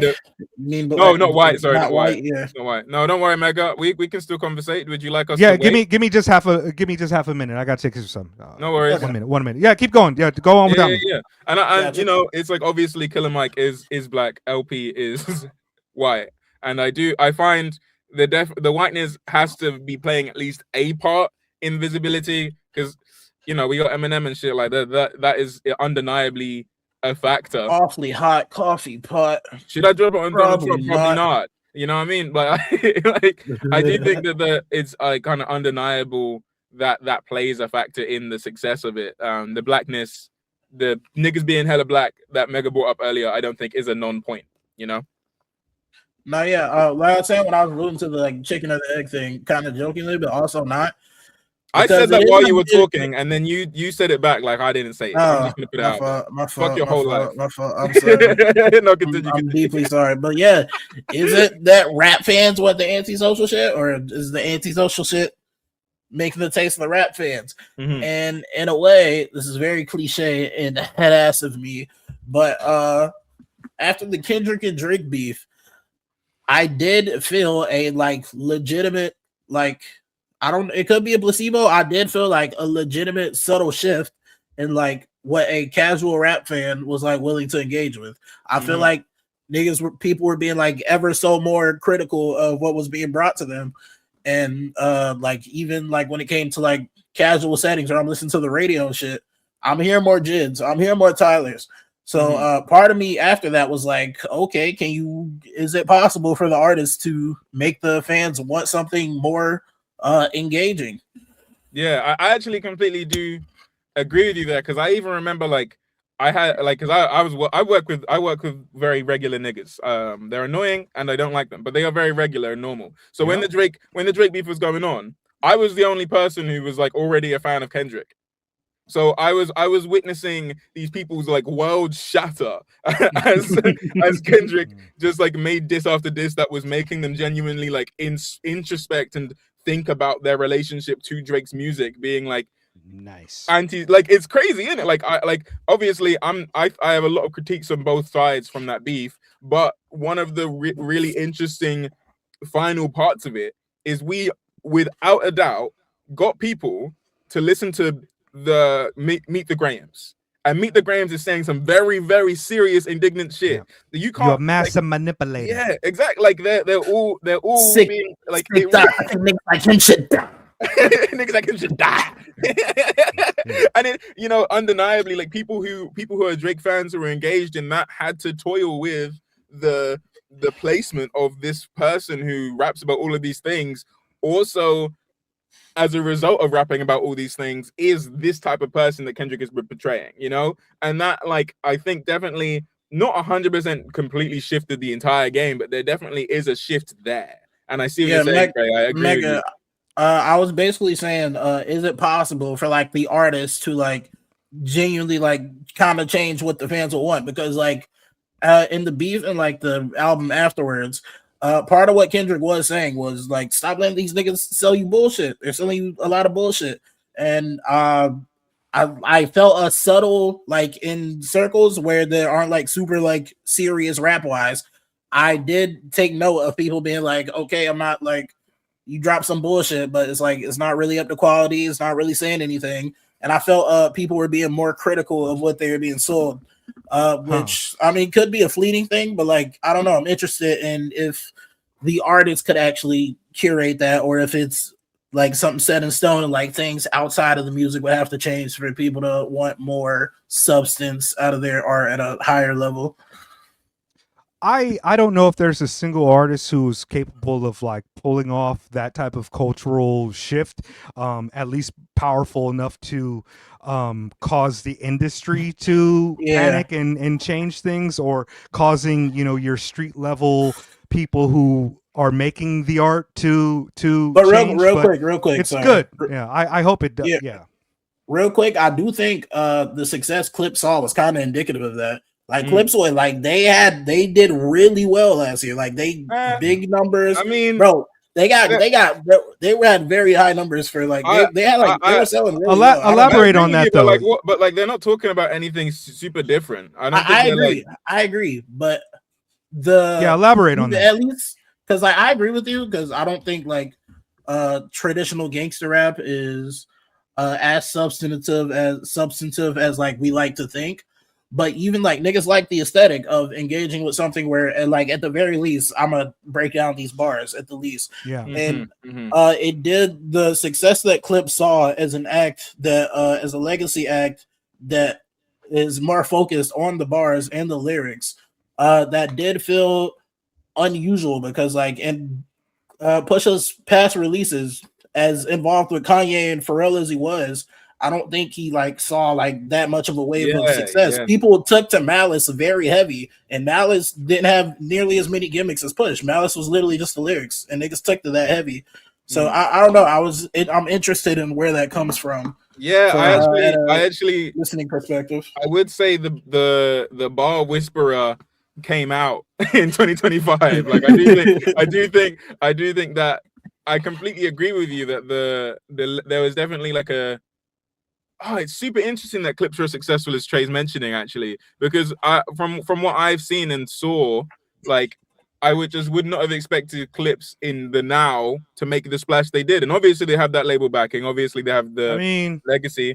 But you know, where like Nas and Primo's joint that just came out didn't have that same splash, you know. But like, Nas has also had that same splash few years with the King's Disease stuff. True.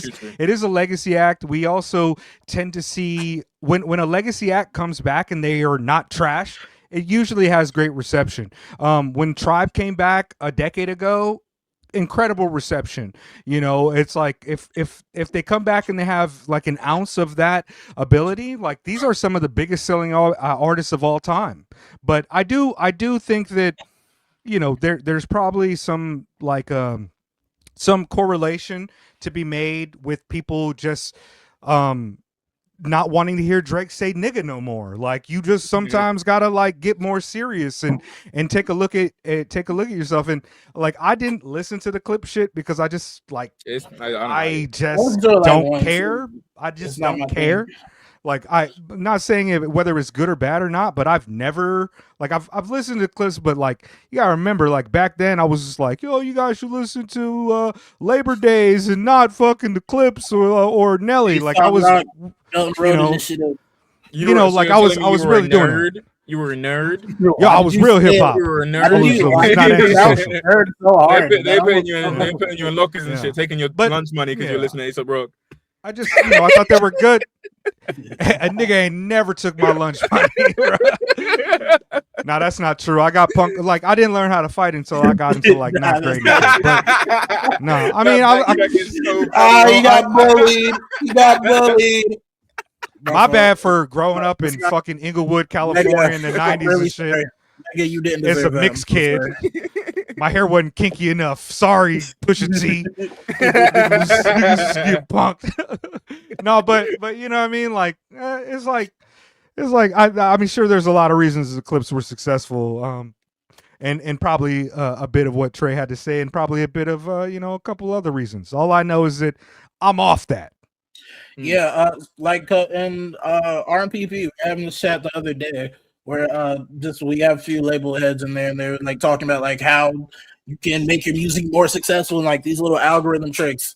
And I said it then, and I still believe it. I think we as artists like to think we have way more control of like how our art does than we actually do. Like there's a certain level where that stuff does matter, but like there gets to a point where like it's luck. I feel like it's luck. You're vying for ears. There is so much like shit being like marketed to you at all times. I think at a certain point, you're literally just playing with luck. But I don't know. I don't know to what extent like art moves culture as far as like the music will impact people in mass. I don't know if that's still a thing anymore, if it was ever a thing. I feel like I like to think it was a thing, but yeah, I don't know if that's like still a thing that's possible. You know, one of the hardest things for me, like doing the podcast, like a lot of times I want to get like really theory heavy and start really talking about theory. We ain't read none of that shit. And then other times I kind of like don't want to do it at all. And I try to find a middle ground, and then I feel like I'm not doing shit justice at all. I wanted to be super serious this year, but also like, I think I'm just going to keep talking shit. I'm not gonna. There's like you know, there's a like the book that I recommended to Dano, the Gabriel Rockhill book, is precisely about these type of dynamics, and it comes from the same perspective that I enjoy, a materialist, dialectical and historical materialist position that takes these into consideration. But it doesn't make for the greatest conversation. It makes for a nigga that got a lot to say, and then people be like, oh, I don't know what that word means, or it makes like sense, but I'm not really sure. Like I need to calm it down, pipe it down, and just chill. I think the theory stuff's interesting. I often struggle to reply to it because it's such a complete thought. You know, the theory stuff when you bring it here, a lot of the time is like it ends there as a conversational thing. Yeah. You know, because it's like this is a whole book worth of information that. And it's unless you respond to it with more theory, you know what I mean? Otherwise, it's like... and I'm not saying don't do that, because a lot of it is very interesting, and I do want more recommendations of these type of things. But I understand why you are also like holding yourself back a little, you know. I'm not college educated. I'm not like some type of professor, some shit like that. I'm just a nigga that's been reading theory for most of his life and is deeply cared about hip hop, black issues, and liberation of my folks. And so like it's like a lot of times I just be rambling, and a lot of times I be drunk. So you know, it's whatever. These fair enough. motherfuckers above me, Lord. Huh? Anywho, What? I'm listening to Billy Woods. Don't worry about me. Or Arm and Hammer. I don't understand how you Anywho, could listen to music and still like I don't- like bro, participate. Like, I it's cannot do very it. right now, quiet. but It's it's not in very English. quiet. It's not. It Okay, doesn't. I okay. catch it from time to time. I'm listening to music Anywho, right now, but it ain't in English, so it's not a like I'm not like picking up on the language of it to disrupt me here. If I was listening to Billy Woods, I would have not been able to pay attention at all. this has been a very industry heavy episode, mainstream, a lot of mainstream talk. So I got a fancy transition. I'm here to talk about how often releases happen in the music environment economy, because I do find it very interesting how in an industry that's like so heavy on exploitation and like fucking trying to sell like bullshit to the lowest common denominator, I do think it's very interesting that at like the highest of levels we've gotten to a point where like the best artists do somehow get like a lot of time to like curate their music or cause it in like you would think that like the environment would be like pump shit out, pump shit out, pump shit out, pump shit out. But like I think it's the releases on a higher level are very exasperated as opposed to the underground where I remember thinking this when I first got into Woods when I'm listening because I'm like in my experience like niggas who make like very high quality art like Kendrick to me like that shit that takes years and years and years, and I'm getting into Woods for the first time and I'm like, oh shit, he's dropping like amazing Kendrick tier albums every year. So I do think it's interesting. I do think it is informed by like what it takes to like maintain music as a career in the underground, because you do have to like stay on the pulse a little bit more. But I don't know. I think it's interesting how though it feels kind of inverted in a way. My first inclination when we talk about like this and the artists that we think about like dropping every 4 years or whatever, of course there's a few artists in the underground that will drop every few years and not often, and a lot of them are like working class MCs too, like cats who have jobs and shit. Many artists have the means to just like not release, like A$AP Rocky not releasing an album for how many years now? 8 years?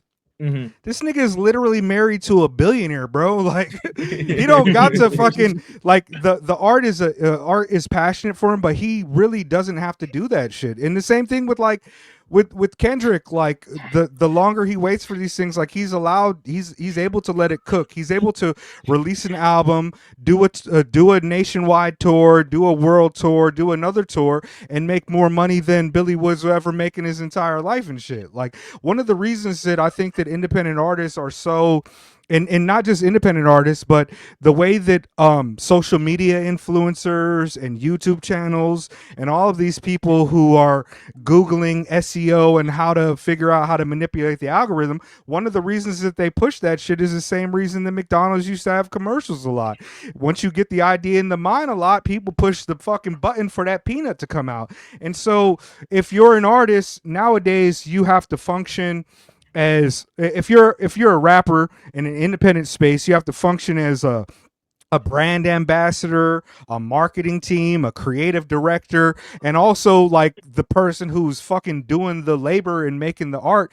And it's like the easiest shit for them to do is to just keep rapping and finding beats. So they have 52 albums and shit. It's not about like we're going to have a focus. We're reaching out to Uniqlo and we're going to have a cross promotion with fucking Wrangler jeans to, like it's not possible for those guys. They can't get the placements and shit. So they have to find ways to manipulate the algorithm and keep in your mind like great sex. Like and for some artists it's easier than others. Like it's amazing that Woods and a lot of these backwoods artists have been able to maintain the high level of consistency that they have, because that's fucking hard as fuck to do.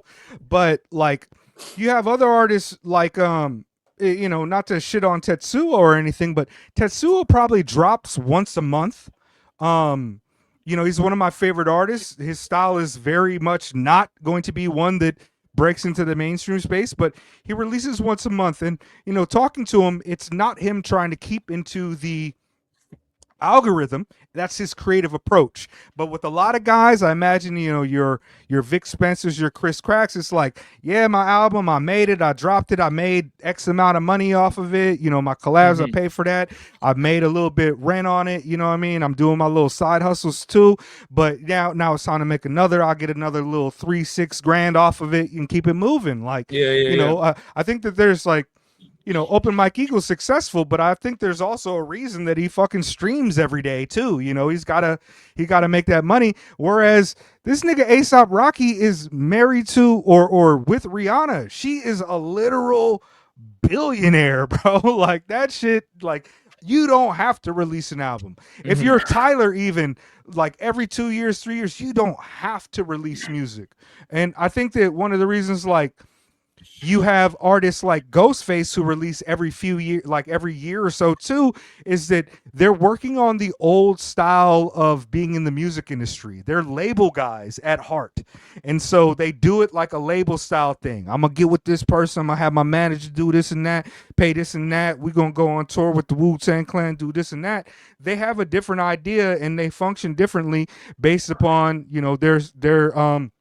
their material conditions in the space of creating art. Like, it's like I think the first place my mind went with this topic is like, as much as that is the case that people can, I don't think that's necessarily the norm in the way that like it's being peddled. Like, because you got to think like the artists who are at the top, like Drake is releasing every year. Drake is releasing at least an album a year, and he's doing hella singles with people. He's doing hella collabs. Drake got a fucked up deal. Yeah, for sure. But that's the thing, is like being in the mainstream means you're gonna end up in those places with those fucked up deals. You got to release all the time. Taylor Swift is releasing every year, and releasing a hella versions of her vinyls and shit. Like, it's not. Yes, I don't know. Consistently, I don't know shit about Taylor Swift or okay, white wait, let me people look it up, because I said that mad confidently without knowing much about her either. I wasn't real quick while you looked that up. Knowing that person. It wasn't as much as like the need to drop, because like obviously these niggas don't need to drop. I'm just surprised that the machine doesn't demand them to drop, because like nigga, we go in and out with music so fast. I think this shit moves so fast that like there is people like Drake who stay on the pulse. There's probably like a result, like artists at a high level like get owning their shit more and more and going independent. Like Kendrick is independent now. I don't know about Rocky. He probably is. I assume without how long he's been waiting to shit. Tyler's independent. But yeah, I don't know. I guess I expected more people to be getting hold like Drake, where this nigga dropped 50 albums to get out his deal, but then he wants to go independent too. That probably could be like more where the topic goes. How like even at a high level, people are coming. I don't know the details of that shit. Y'all have to like elucidate and let me know what that shit is. I don't know the people's deals specifically, but I would definitely assume that a huge part of it is because Taylor Swift isn't in a big deal right now. I don't think. She recently got her masters back. Yeah, she on the post doing release. So I would just assume, a lot of people are aware, even as the big artists who don't quote unquote need to release as often because they have money to not do so. Is that Rabbit? That's fucking fire as fuck. That's sick as hell. I was thinking about freaking it, you know what I mean? Yeah, like, I think that's your style, man. I'm loving the look, by the way, just today in general. I love this jumper. It's sick. Thank you. I already complimented him first. Wolfgang. Yeah, that's sick. Shout out to Tyler the Creator, man. I love a floral print. He drew that himself with his own hands. Yeah, that's why he took so long to release Igor. I had I believe you support a racist artist like Tyler. Well, one of the reasons I support him is because his old anti-LGBTQ positions. Now that he is, that's why I got into it. I don't wear this in public. This is not personal. Like, I would never want to be associated with him or any of those guys. Yeah, disgusting. Really. Don't turn your back on hating, the LGBTQ community. Don't turn your back on hating Hitler. To me, that just, you're like, ideologically, you are weak, and you will not survive winter. Yeah, you're weak. Yeah, West Side Gun's gonna starve, bro. I ain't hope about he the does. harvest like that. I He ain't hope about he the does. harvest. Yeah, He ain't man. about- If Hitler Well, can't wear Hermes, like I don't want to live in this name world. his albums after Hitler again. I'm starting a campaign. Yeah, yeah. The petition will be linked in the Bring episode back, bio. bring Hitler back You do not condone for the censorship blacks, in any forms. You should be able to. Yeah. This is censorship. This is artist censorship. bro. You should be able to have Hitler wears Hermes 57 or I almost said 88. Yeah. 1488. Yeah, we gotta do that. No, you know. No, I mean, no, but but I back on appreciate you. topic, Thank back you. on Thank you topic. for seeing me, my gal. Like Yeah, I'll be no, trying to be. You got I still try to look fly. I try to tell people all the time. I'm a OYN. I'm a OYN. I hate If that. you want I to hate see that me shit get so fly, much. join the Patreon. Fund my research and my wardrobe. Yeah, he gonna shake it for a real nigga. I'm just gonna throw fucking bitcoins at his ass. We'll have a runway episode. Yeah. We'll do the runway. I got fits, bro. I got. You know, Oh, I probably got about 70. I probably got where'd the 70 money go? pairs Is of it still there? Jordans. Where's the money at? I money I fall probably got 50 pairs of Jordan 1s. Is the bunny still on the hat? Has it disappeared? Nah, I took it off because I didn't want, It looks White cool. Rabbit, Alice. Yeah, no, I was it feeling looks all right sick. a little bit. You know what I mean? But Okay, no, it's fair. I enough, didn't pay fair for enough. this. I didn't pay for this. This came. You know stole what it? I mean? Nah, my daughter used to go to school with the head of Supreme. The kids. What? I taught them. Yeah, I taught them how to podcast. Nigga would never be able to- Okay, what? Fair enough. I'm a real nigga. I'm outside all the time. Yeah, trying to tell fair you. enough, fair enough. What was I talking about? No, we were talking about this topic, like But no, but we I had a we specific gotta train of thought. bring in ignorant topics more often. This whole podcast is us. I'm bringing being like, I'm bringing some ignorant shit next time. Then I'm bringing some wait. ignorant shit too next time. I'm bringing Let's some get ignorant serious. shit. Oh yeah, like, what was, Yeah, no, but back to yeah. the Taylor Swift thing. I want to go back to the Taylor Swift thing. Like you can. No, it's gone. It's gone. It's gone. Trey, if you ever go do your thing. Do your thing. Didn't she marry some type of football person? Yeah, as fuck. Maybe she got CTE Travis too. I don't Kelce. know what she does. What is that? secondhand CTE. You don't know what CTE is? CTE meaning. CTE, bro. Like in the combat sports and like aggressive sports, it happens a lot in Boxing, football. Yeah, It's a like nigga, calcification your of brain, Trey, the impact Trey. of your brain literally deteriorates. Do I watch sports? Okay, but I'm explaining to you that shit. Okay, yeah, but you were like, brain. you don't know what this is. You don't know what this is. It deteriorates your What brain. are you gay? You don't do man stuff. Like you become more delirious, become more irritable. There's a wrestler named Chris Benoit. He had CTE, but like CTE wasn't relevant then. They didn't have the safety standards in the WWE at the time. So basically, this nigga like he would take a bunch of like crazy landings and shit, and his brain was so damaged he literally lost his mind, and he murdered like he didn't murder his entire family. His son survived. One of his sons survived. Yeah, he murdered the rest of his family, his wife, and he killed himself. Like that nigga's brain was like gone. A family friend of my sister's, like when I was a kid, I don't remember him because they were in high school together. My sister 15 years older than me and shit. But Junior Seau of the Chargers, like one of the best, most well known and loved football players of all time, eventually commits suicide, and likely because of his CTE. It's like it's a really tragic and disgusting thing. If you follow combat sports like me, especially like MMA, you see it in real time. Like guys over years, just the brain just starts. What would it have that Will Smith film, Concussion? It's like a based on a true story. He was the doctor, an African doctor. I forget what part of Africa he's from, maybe Ghana, but he's the one that kind of first discovered the link between these multiple impacts and the effect on the brain, and diagnosed it as CTE. But it's a really tragic thing in the world, and because you don't know about it, it means you don't care about it, which means now you're canceled. No, I know. Wait. Now you're canceled. Go ahead, everybody. Hit the like, hit the subscribe, hit the cancel button on Kosey. She's done. Okay. We're gonna be auditioning other transgender black women to take her place. Hey, we need a new co-host. How's about it?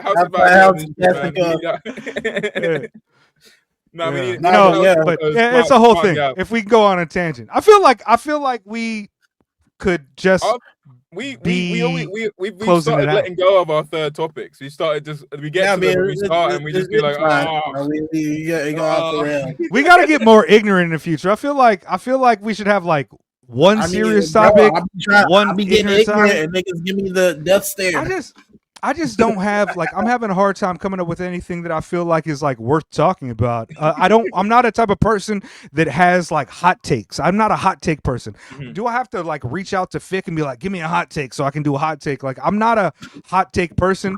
This is why Secret House is wildly unsuccessful. I don't review an album and be like, I hate it. I don't know how to do a hot take.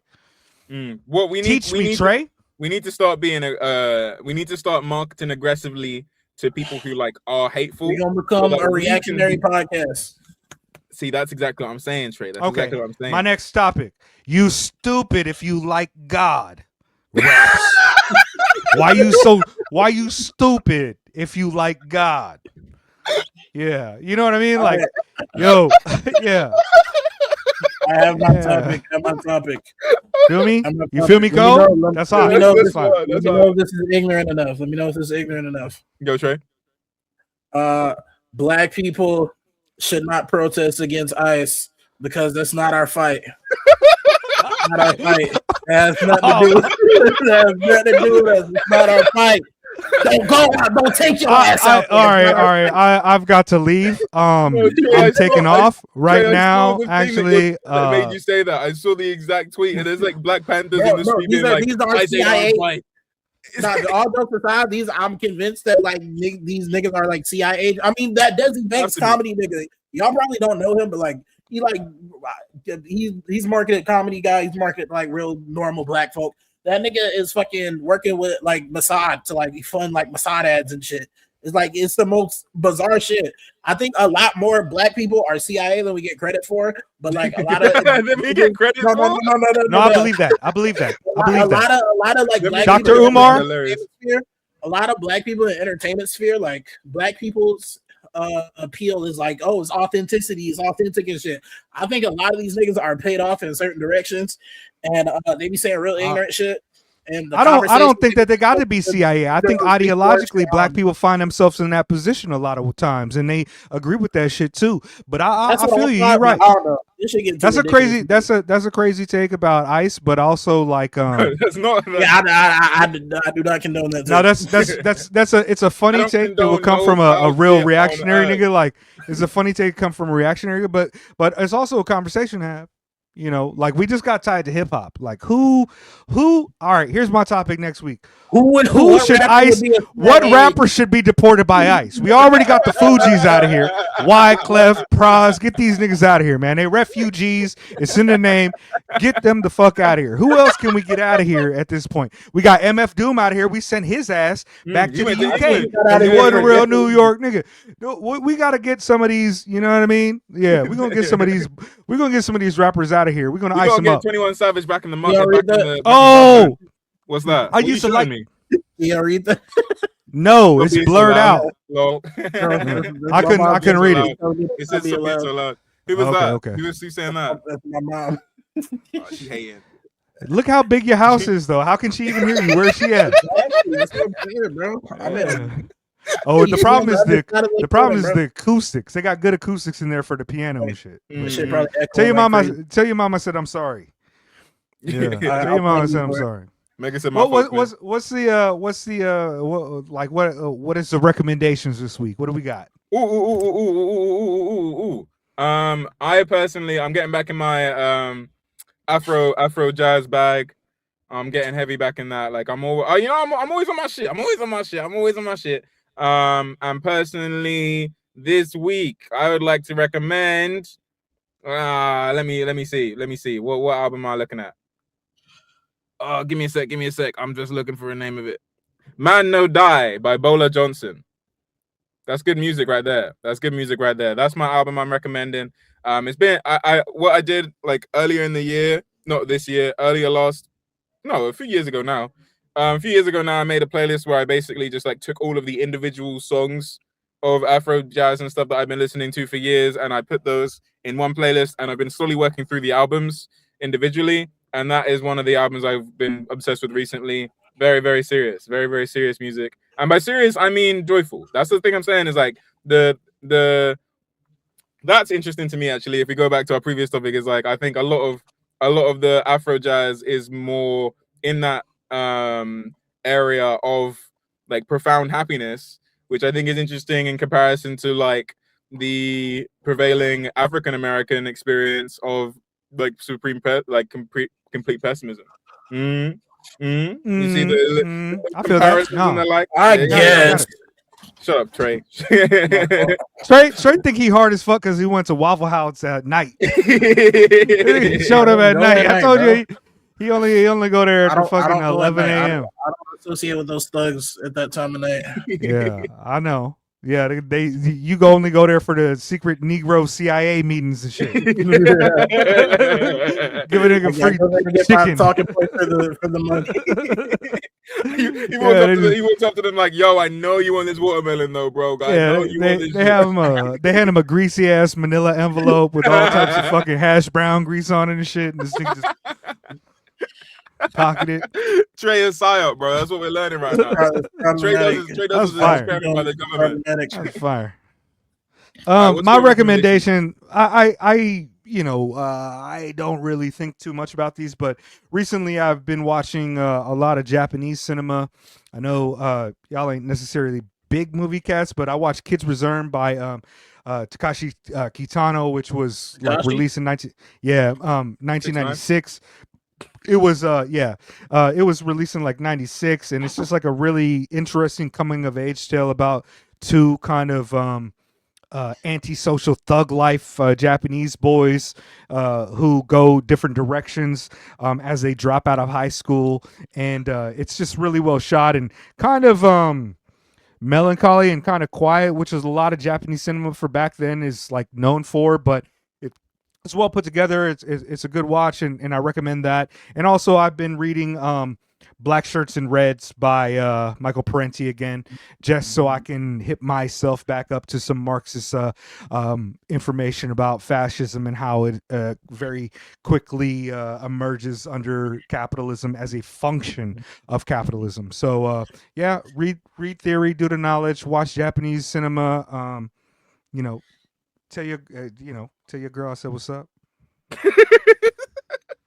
Getting handsome this year. Hey, Trey doesn't seem too happy about you hitting on his girl. You see it. That's a look of disapproval. Trey, what's your recommendation? Trey's girl is one of them hentai pillows, the fucking full like body pillows with fucking Monkey D. Luffy on it, or one of the girls. I don't even know Monkey girls from anime with Bulma on it or whatever. Yeah, he got Marin on it. Not what the baby. Put on it? No, not. Trey, we're not doing this conversation. Trey, we're not doing this conversation. Who is the ninja girl who gets raped by the rock monster in Ninja Scroll? Oh, in what? Yo, that was all right. I'll save it for afterwards. But I'm gonna ask about Ninja Scroll afterwards. You've never seen that? No, have you all seen? I know. Oh my god! All right, I gotta put y'all on to that shit. Recommendation. Go on, Trey. Dirty Harry 2, El Costo. I got onto it late. I know it dropped last year. It was on my radar for a little bit, but I finally got around to it. That shit bumps. This has been my album of choice going to work. Album review? Album review? Is that the one you did it on? No, they voted so I'm gonna do that. I'm so glad they voted. I already see. I was gonna log into Twitter to vote, but last time I fucking even hit like on a tweet, you started hating on me. But I just reviewed Salt. Y'all did review with Salt. Secret House. I wanted the El Costo. Man, these fools is trash. It was a vote on Patreon. Mega, so you could have voted. Yeah, if you wanted to do Salt, you should have just joined in the conversation with us. Goddamn, I didn't. They voted it. It's not my fault, anyways. No, I blame them, and I'm upset at them just as much as you. I can vote on. You can vote on which album I review. I'll record that in the next coming days. Yeah, next time don't put the fucking poll on Twitter. And it's on Patreon. I got a Twitter link for that shit. You're going to get me in trouble. You got a Twitter link to the picture of the poll. The poll is if you got he put a picture on Twitter The actual poll is on Picture Patreon. of the Patreon poll. I feel like he trying to do a bunch of like Gen Bro, Z you shit, so so old, my bro. old Oh my millennial ass don't figure out. He forget I know how to work shit. I'm millennial. I know how to work a fucking computer. I just don't know. You know what I mean? I'm not a boomer or a Gen Alpha. I know how to work a computer, but I just don't got the login. Blurry ass nigga. Continuing my recommendations. Going back in Joshua Virtue's discography, they got bangers. Jackie's House 2020. That shit's tough as hell. Tough as hell. They styling on that in a way that that they don't in later albums. I mean, they do, but it's in a different way. It's in a subtle, different way. So Jackie's House album's fire. Also Spectacular with Randall Bravery. That one's tough too. That one's only on Bandcamp last I checked. I had to buy it because I was paranoid it'll become lost one day. Yeah. Shout out to Randall Bravery. I feel like Randall Bravery doesn't get enough flowers. Randall Bravery is dope. Yeah. The Randall Bravery has this one really great beat tape actually. That's just reminding me of that. For sure. And collaborations with like Suede God and Rory, Rap Ferreira and shit. Yeah. Yeah. There's a what's it called? Give me a second. I'm gonna search through my Bandcamp albums. Speaking of which, also Radio Free Mega featuring a non-drunk Mega with Deza and Jet coming out. Whoa. By the time y'all hear this, it'll be out. Oh, wow, that's dope. Yeah, I'll put it out on like Thursday night or something. Rare Pokemon. Yeah, it's got them Mewtwo hips.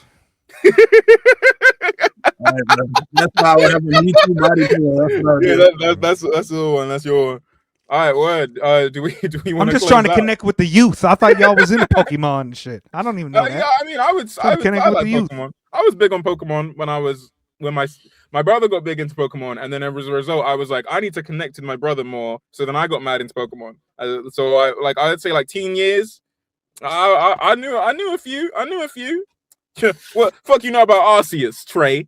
Yeah, Trey. I don't know what that is either, but what's up, Trey? Was that the one with like the open world and they had like the tribal, like the older? Well, I mean, yeah, that's the game, but it's also a Pokemon. You know, it's the gold Pokemon. Yeah, I know it's a Pokemon. Yeah, I got into Pokemon like a little bit. I know, like I'm like a Pokemon casual, but like I got into it later in life. So it's like a four-legged Pokemon, right? Like red or whatever. It's like kind of like a horse. Kind of like a horse. I'll randomly have a Pokemon phase where I like watch niggas play Pokemon and be like, yeah, I'm into this. Word, yeah, no, I feel similar. Where it's like a Pokemon is not like a big part of my life, but anytime I see a Pokemon YouTube video, I am tempted. They get me. They give me the grubby little claws. Not me. I'm outside shaking it for a real nigga. You've escaped the yeah, y'all do that shit. Clutches. I'm doing real hip hop. Y'all out there with Pokemon. You feel me? Well, I think we've been what's up with the minutes, and your time's up.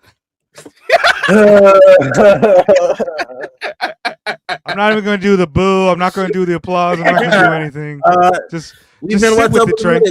Hit like and subscribe. And if you're watching this on mobile, YouTube has this thing where you can hype the video and it'll recommend it to more people. So you should hit that button from time to time. Yeah, Patreon, all that shit. We fuck with y'all heavy.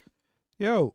Put a couple paragraphs on what we're talking about. Like these topics are not fucking single sentence topics. You know, you might say I agree with something, but like let us know what you think. It's like we're not the arbiters, or we're not the smartest people to ever discuss these things. We just happen to be the only people to be discussing these things. So it's three niggas. Put them snaps on a Petro. Send me a jumbo. Let us know what you think in the comments. I want to interact with y'all when I want to type shit. Yeah. You want to type shit? That's so beautiful. Type shit.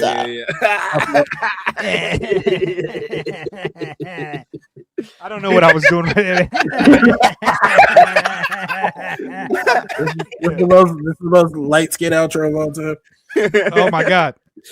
I've always fought against that because I've been brown. I've never been like high yellow. So like I never wanted to get any of the beige rage accusations. I'm just saying, niggas have always called me like light skin my whole life. I'm like, nigga, I'm not that light. I mean, I was lighter when I was young. What part of the deepest, darkest part of Africa do niggas call you light skin? Bro, that's what I'm saying. Oh, bro, you had just like haters. They just like, you know what we're gonna do? We're gonna fuck up Trey. This is a form of gaslighting. It's a form of gaslighting, admittedly, but like I'm not. I don't like. I'm a healthy brown. I mean, all brown is healthy. like all like black is beautiful type shit. I mean, you look black and shit, but you not like super dark. So I can see. Imagine if you was like in, I don't know, My complexion is different. in like a 1940s Disney fucking Mickey Mouse Steamboat Willie African adventure video. You will be light skinned, but to the rest of the rest of the Negroes in the world, you black is you black and good. Yeah, if you compare Trey to those fucking birds in Dumbo, then then he likes him. hey, hold on a second. Why were those birds? That's my favorite bird too. Them old ravens, the old magpies. Why are they so racist? Those niggas are so racist. Jerry from Tom and Jerry with dressed like a mammy. Oh yeah. No, Tom and Jerry had a black mammy. I think No Can Do mentioned that shit on the Open Mike Eagle track. What's other problematic shit? That's fucked up. You know, I was real happy with our days until this moment. What was it about? Mike Eagle has a line about a racist character. Was it Elmo? No, Elmo's black. No, Elmo's super white and liberal. No, he's not. Super white and liberal. Nah, Elmo's super white and liberal. He'll call the police on you and shit. He one of those yuppies in Brooklyn. He one of them yuppies in Brooklyn. The black characters on Sesame Street are either black or blue. Grover is black, Cookie Monster's black, and Oscar the Grouch used to be black. He used to be black, but he Puerto Rican. Why does Cookie Monster have to be black? I feel like that's problematic. Cookie Monster is are you saying black people are just greedy? Is that what you're saying? No, I'm saying that he didn't have the social resources to really help him with his addiction, and he spiraled into psychosis because of that. Yeah, they put him in jail. It wasn't rehabilitative. It wasn't restorative, and now he's just known as a person that steals cookies, and that's unfortunate because has he what? Has he reoffended yet? I don't know. I moved out of Sesame Street, man. I made that money. I got out of there. I moved to Tokyo, nigga. I'm balling. I don't fuck around with them old. That's why Elmo's a real nigga, because Elmo stayed in his neighborhood even after he had a come up, bro. Nah, man. Elmo brought all the old brownstones and moved everybody out. Why you think the old black bald man ain't there no more? He got pushed out by Elmo. His family owned that house for 70 years, and Elmo pushed his ass out. I don't want to call the police, but I already did. You know, you could pay me back at a 6% interest. Yeah, he pushed out Gordon. Gordon was the black man. Where's Gordon now? Exactly. He pushed him out that brown. Yeah, Gordon used to like Jay-Z, bro. Elmo doesn't like Jay-Z? Or he is like Jay-Z? Yeah, he's just like Jay-Z. He was one of Jay-Z's partners when he pushed all those people out of Brooklyn for the Barclays. Do the knowledge. Do the knowledge. Do the knowledge. Are we in Patreon mode now? Because I don't know where I'm gonna cut that shit. Okay. Yeah, I mean, right after we do the shout outs, I guess.